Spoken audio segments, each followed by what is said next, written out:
আসসালামু আলাইকুম এভরিওয়ান। আজকে আমরা এই ম্যাথের সমাধান দেখব। আমাদের এই চ্যানেলে আপনাদের জন্য বিভিন্ন চাকরির পরীক্ষার বিভিন্ন ম্যাথের সমাধানের ভিডিও চলছে। কাইন্ডলি আমাদের চ্যানেলটিকে সাবস্ক্রাইব করে দিবেন। তো চলুন এখন আমরা আমাদের আজকের সমাধানে নেমে পড়ি।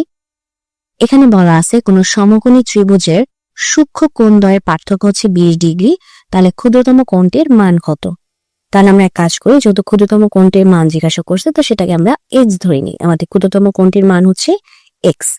তাহলে অবশ্যই একটা বৃহত্তর কোণ আছে, যেহেতু যদি একটা ক্ষুদ্রতর কোণ হয় তাহলে অবশ্যই একটা বৃহত্তর কোণ আছে। কারণ আমরা জানি একটা ত্রিভুজের 3 কোণ হয়, তার মধ্যে যদি সমকোণী ত্রিভুজ হয় একটা কোণ তো সমকোণ হয়ে যাবে, তাই না?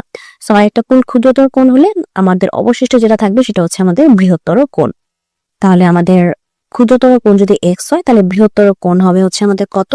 বৃহত্তর কোণ হবে হচ্ছে আমাদের এক্স প্লাস 20।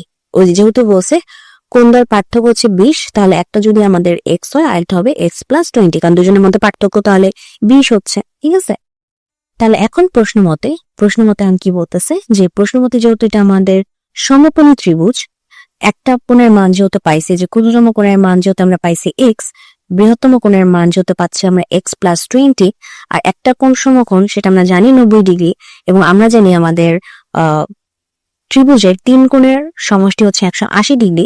তাহলে আমরা বলতে পারি x plus 20 plus 90 equals to 180। ঠিক আছে, এটা আমরা বলতে পারি।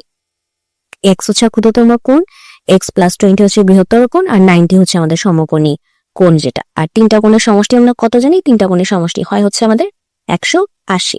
তো এখন যদি আমরা সমাধান করতে যাই, এখানে আসে টুয়াইস এক্স প্লাস হচ্ছে 110 এই বিয়োগ করে ফেলছি, এখানে হবে হচ্ছে 110, 90 যোগ 20 হবে হচ্ছে 110, এখানে হবে হচ্ছে 180। তাহলে হচ্ছে টুয়াইস এক্স ইকুয়ালস টু হবে হচ্ছে 180 মাইনাস 110। তাহলে হচ্ছে আমাদের টুয়াইস এক্স ইকুয়ালস টু হবে হচ্ছে 180 থেকে 110 চলে গেলে থাকবে হচ্ছে 70। তাহলে আমরা এক্স এর মান যদি বের করতে চাই 70/2, তাহলে কত হবে এক্স এর মান? এক্স এর মান বের হবে হচ্ছে আমাদের 35। এক্স এর মান বের হবে 35, এবং এটাকেই কিন্তু আমরা ধরে আসছিলাম ক্ষুদ্রতর কোণে, যে এক্স ধরে আসছিলাম আমাদের ক্ষুদ্রতর কোণ। তাহলে ক্ষুদ্রতর কোণের মানটা আমরা পেয়ে গেছি। সো এটাই হচ্ছে আমাদের আজকের প্রশ্নের সমাধান। তো যদি ভিডিওটি ভালো লাগে অবশ্যই ভিডিওতে লাইক দিবেন, চ্যানেলটিকে সাবস্ক্রাইব করবেন। ভালো থাকবেন।